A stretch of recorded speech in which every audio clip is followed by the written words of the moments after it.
La noche en que mi familia me echó a la calle, aprendí que en algunos hogares, quien llora más fuerte es quien tiene más que esconder. Mi hermana estaba en el jardín, señalándome con el dedo como si yo fuera la villana de una historia que ella misma había inventado. Mi papá tiró mis cosas al pasto sin pedir una sola prueba. Y mi mamá observó todo en silencio, el tipo de silencio que duele más que cualquier grito. Lo que ellos no sabían es que, semanas después, un correo electrónico completamente banal, enviado por error por un hotel, iba a destruir cada pedazo de la mentira que mi hermana había construido con tanto cuidado. Y cuando eso pasó, los mismos teléfonos que se quedaron mudos la noche en que me corrieron, explotaron de mensajes en menos de una hora.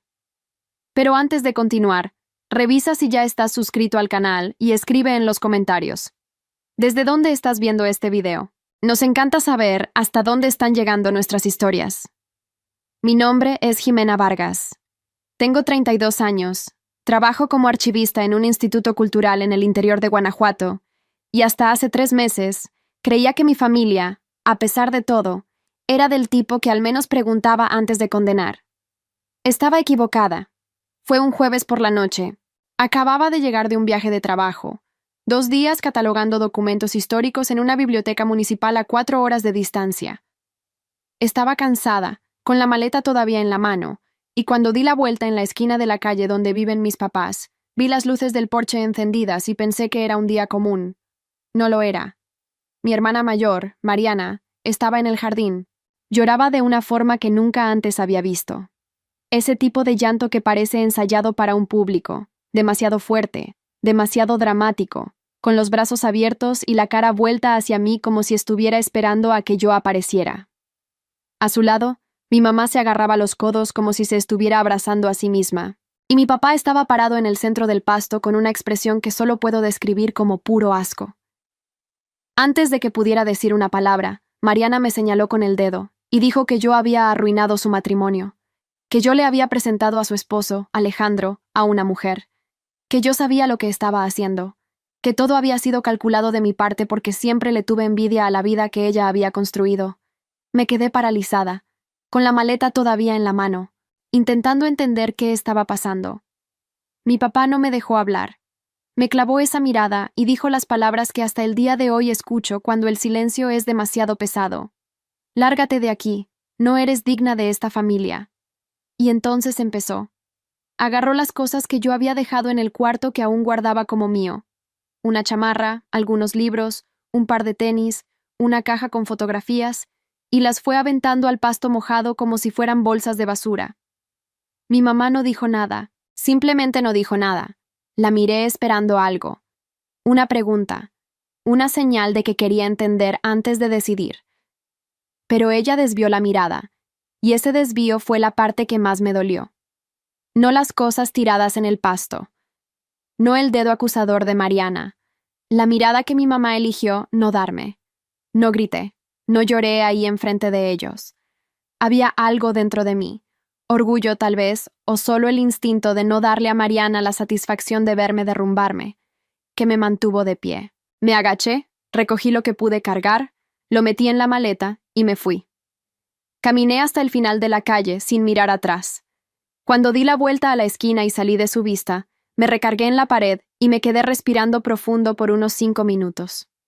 No sabía a dónde ir. Le marqué a mi amiga Camila, que contestó al segundo tono con la voz adormilada de quien ya estaba durmiendo. No me hizo preguntas innecesarias. Me dijo, pide un Uber y vente. Esa es la diferencia entre una amistad de verdad y el resto. Llegué a su casa cerca de las 11 de la noche. Me dio una cobija, una taza de té que ni me tomé, y se quedó sentada en la orilla de la cama mientras yo le contaba todo. Cuando terminé, se quedó callada un momento y luego dijo algo que se me quedó grabado en la cabeza. Mariana no se inventó esto de un momento a otro. Ya lo tenía preparado. La única pregunta es, ¿por qué? Esa noche yo no tenía respuesta.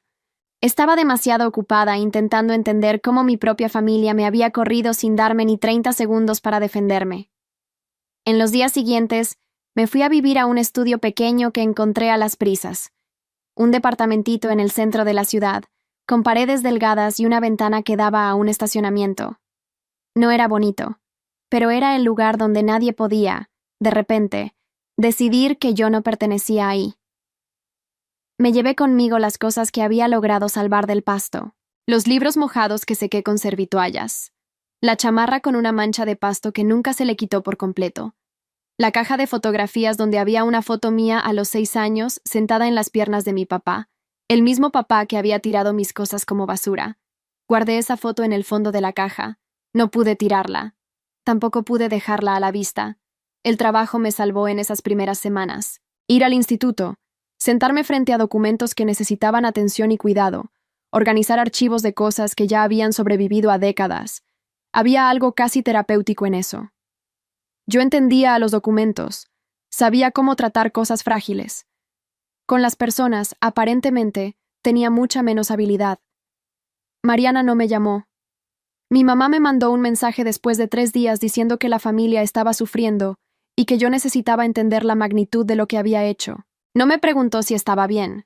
No me preguntó dónde estaba durmiendo. Solo me dijo lo que yo había hecho, como si la historia ya hubiera sido juzgada, sentenciada y archivada. Leí ese mensaje 3 veces y no contesté. Me quedé pensando en la frase que había dicho Camila. Mariana no se inventó esto de un momento a otro, y entre más lo pensaba, más me daba cuenta de que tenía razón. Porque la versión que contó Mariana era demasiado detallada, demasiado dramática, demasiado encajada para haber nacido de la desesperación de una noche. Tenía nombres, fechas, contextos. Sabía qué decir y a quién decírselo antes de que yo apareciera en la esquina. Lo que Mariana no sabía es que yo, a pesar de todo el dolor, soy archivista por naturaleza. Organizo pruebas, entiendo sistemas. Sé que los registros existen incluso cuando las personas creen que ya borraron todo, y sus registros seguían ahí. Solo que ella aún no se había dado cuenta. Camila es diseñadora gráfica, hace home office y tiene el don de ver patrones donde otras personas solo ven desorden. Fue ella quien me sentó frente a una taza de café a la semana siguiente y me dijo: vamos a dejar de reaccionar emocionalmente y vamos a empezar a pensar con lógica. ¿Qué estaba pasando en la vida de Mariana antes de que todo esto explotara? Era una pregunta sencilla, pero me di cuenta de que, de tanto intentar entender qué había hecho yo mal, nunca me había hecho esa pregunta. Mariana y Alejandro llevaban 6 años casados. Desde afuera, parecían la pareja perfecta. Él, ingeniero civil, callado y educado. Ella, siempre en el centro de algún evento a beneficio, siempre fotografiada, siempre sonriendo con esa sonrisa que parecía encenderse con un interruptor. Pero quien conocía a Mariana de cerca, sabía que esa sonrisa era trabajo. Ella construía su propia imagen con la seriedad de quien administra una empresa. Nunca me había preguntado qué estaba escondiendo debajo de toda esa fachada. A través de una conocida en común, una mujer llamada Paulina, que organizaba eventos benéficos en el mismo círculo en el que se movía Mariana. Camila descubrió que había rumores. Nada explícito, solo esos chismes de pasillo que la gente disfraza con expresiones vagas. Mariana anda rara. Alejandro parece preocupado por algo. Algo está pasando en esa familia. Paulina aceptó tomarse un café con nosotras. Llegó incómoda, con la actitud de quien está a punto de decir algo que no quería tener que decir. Al principio fue evasiva. Mariana estaba bajo presión. El matrimonio había estado difícil. Esas cosas pasan. Camila fue directa. ¿Por qué Mariana estaba tan preparada para culpar a Jimena específicamente? Paulina le dio vueltas a su taza despacio. Luego dijo, en voz baja, porque necesitaba que alguien estuviera equivocado antes de que alguien preguntara qué estaba haciendo ella. Sentí un hueco en el estómago. El nombre que salió a la luz fue Enrique Navarro, un consultor que trabajaba en proyectos de restauración histórica y se movía en el mismo ambiente de eventos que Mariana frecuentaba. Nadie tenía pruebas de nada, solo era ese tipo de presencia que deja rastro. Llamadas a altas horas de la noche, viajes de trabajo que no necesitaban que él fuera. Mariana haciendo preguntas sobre Alejandro de una forma que sonaba menos a preocupación y más a monitoreo. Cuando salimos de ese café, me quedé parada en la banqueta procesándolo todo. La pieza que faltaba acababa de encajar. Mariana no me había culpado porque yo fuera la explicación más conveniente. Me había culpado porque yo era la distracción más eficiente. Si todos me estaban mirando a mí, nadie la estaba mirando a ella. Darme cuenta de eso no me dio alivio. Me dio ese tipo de tristeza fría que llega cuando entiendes que no fue un accidente, que fue una elección, que tu propia hermana te miró Evaluó cuánto valía tu reputación para ella y decidió que eras lo suficientemente desechable.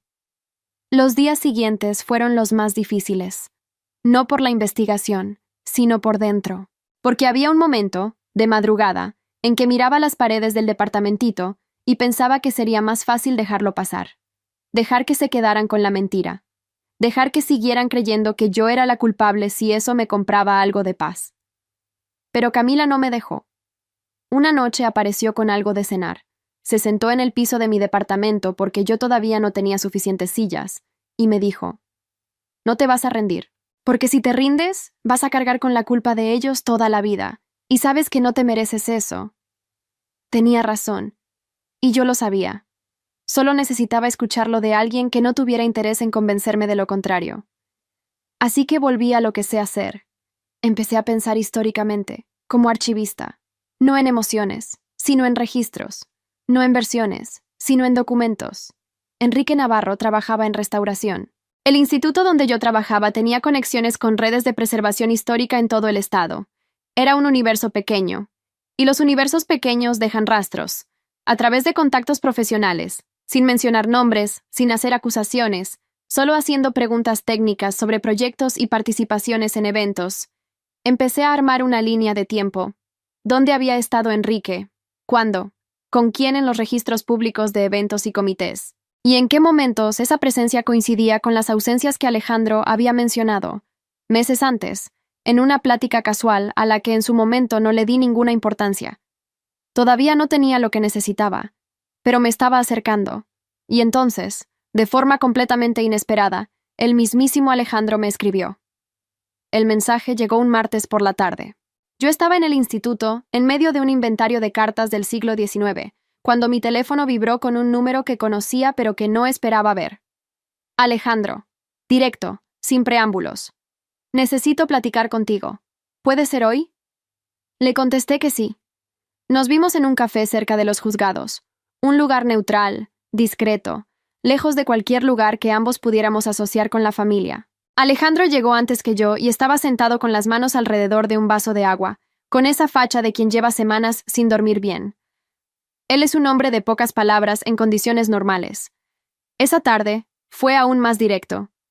Me dijo que sabía que yo no había hecho de lo que Mariana me acusaba, que él mismo había intentado decírselo a mis papás y que mi mamá había cortado la plática diciendo que él intentaba protegerme por culpa, que Mariana había construido esa narrativa con tanto detalle, con tanto llanto, que era casi imposible cuestionarla sin parecer insensible.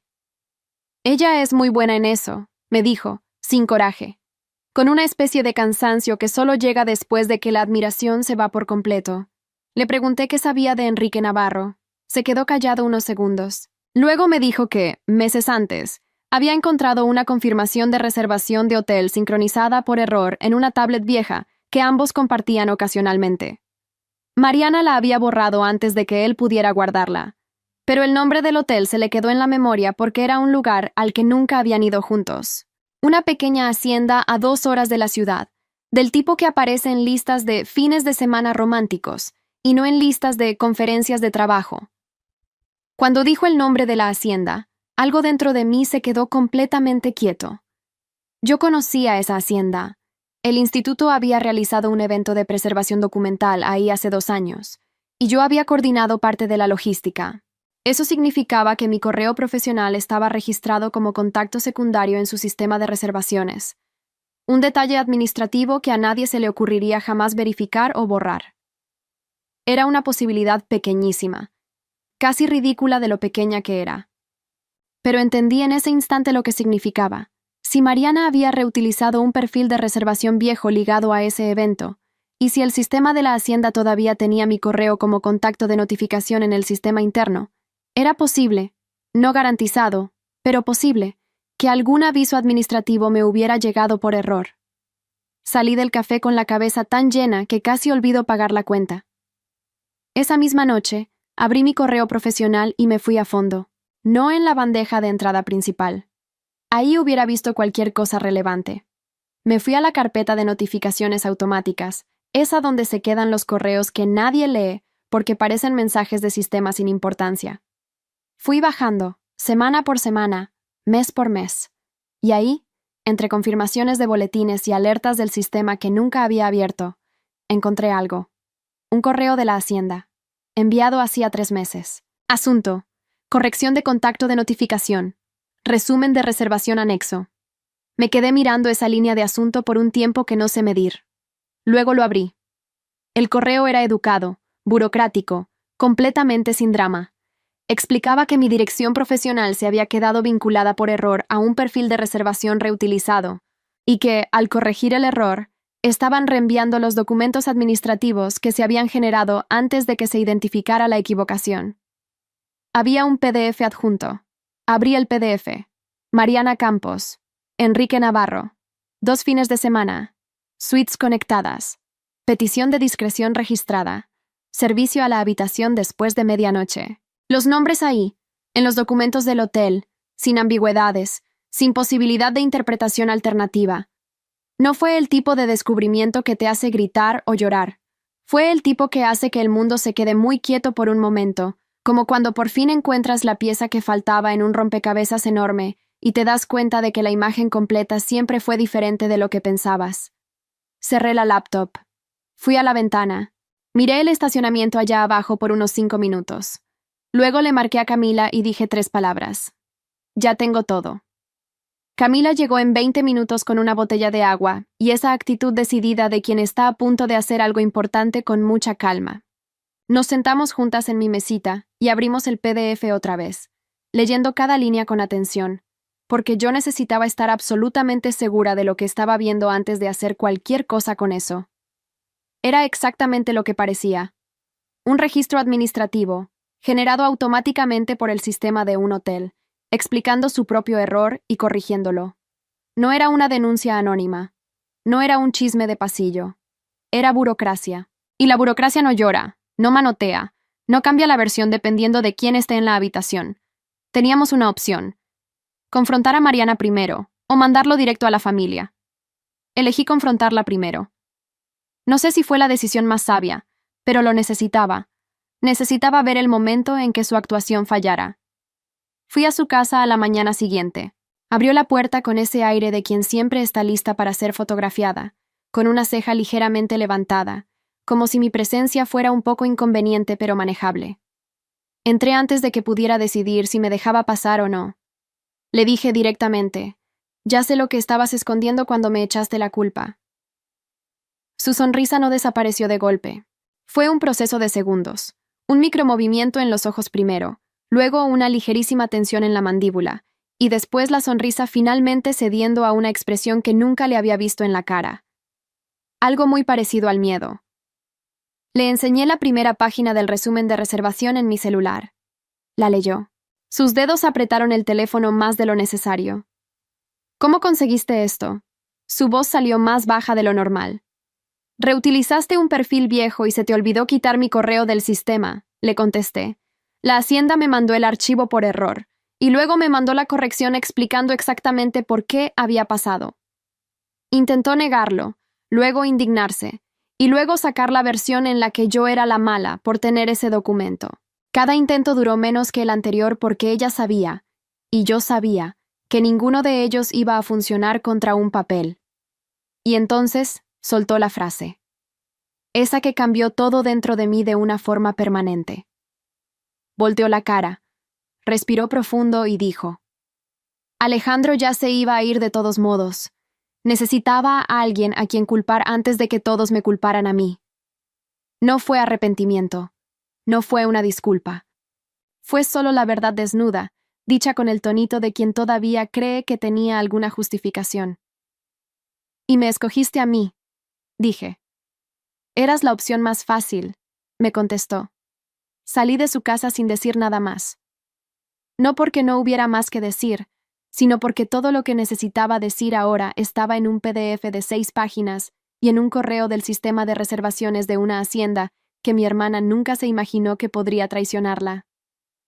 Regresé al estudio. Me senté frente a la computadora y escribí el correo más cuidadoso de mi vida. Me tomó casi 2 horas escribir ese correo. No porque tuviera mucho que decir, sino porque necesitaba decir exactamente lo necesario. Sin agresividad, sin melodrama, Solo cronología y documentación. Dirigido a mi mamá, mi papá, Alejandro y Mariana.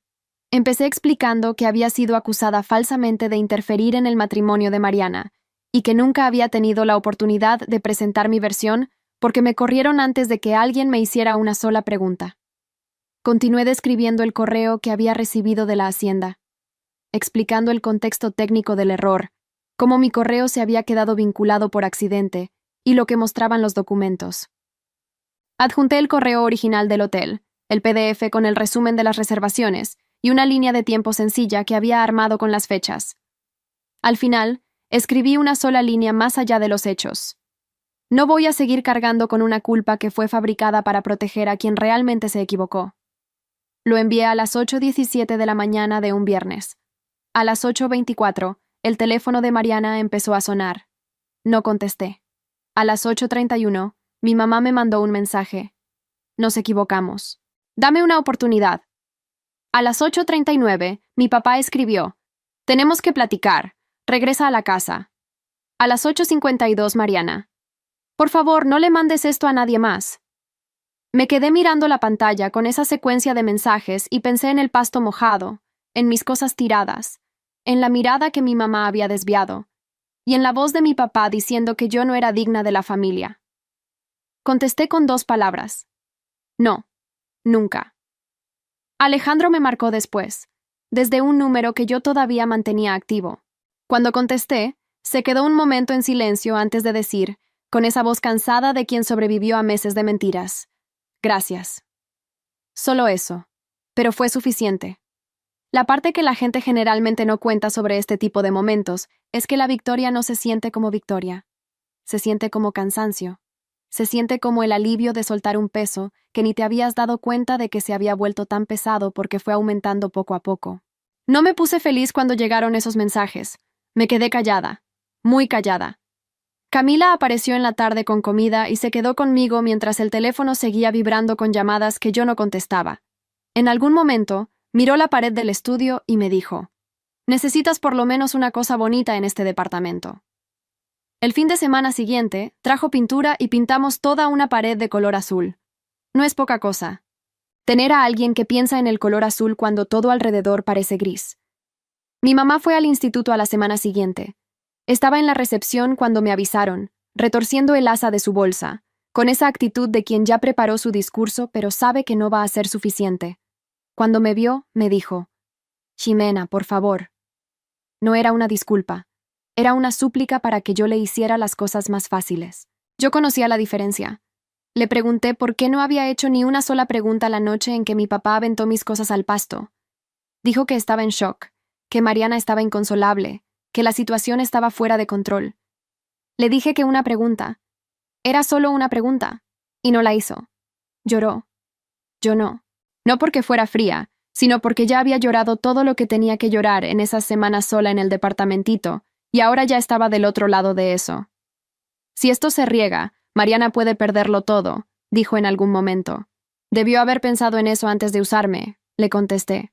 Salí del instituto y me fui a comer sola, a un restaurante sencillo cerca de mi casa. Pedí una comida corrida, comí con calma, y me di cuenta de que era la primera comida en semanas en la que no estaba pensando en cómo defenderme de algo. Mi papá me llamó para platicar en la casa de mis papás.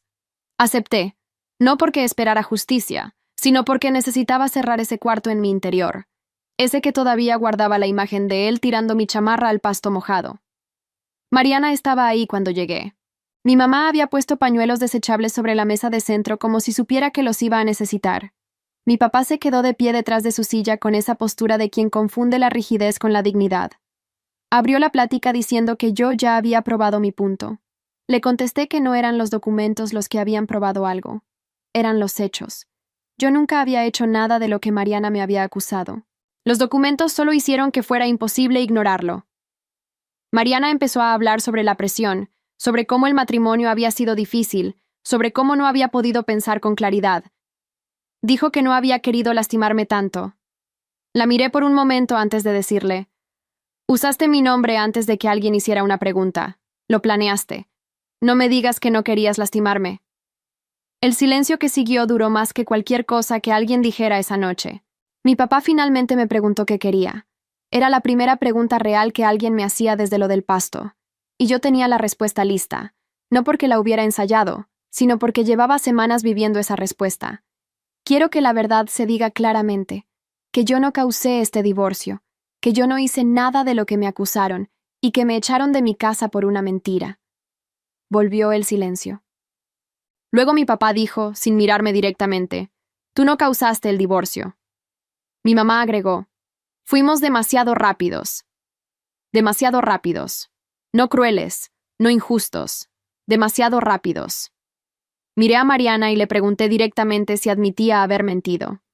Cerró los ojos un momento y murmuró que sí. Debió haberme parecido suficiente. No lo fue. Pareció tarde, pequeño, arrancado a la fuerza por la imposibilidad de seguir negándolo. No había arrepentimiento en ese sí.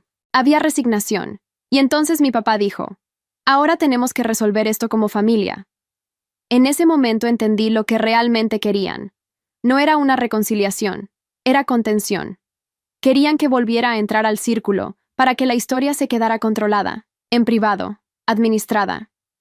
Querían mi silencio envuelto en perdón. Me levanté. Les dije, «Ustedes no están pidiendo perdón, están pidiendo control».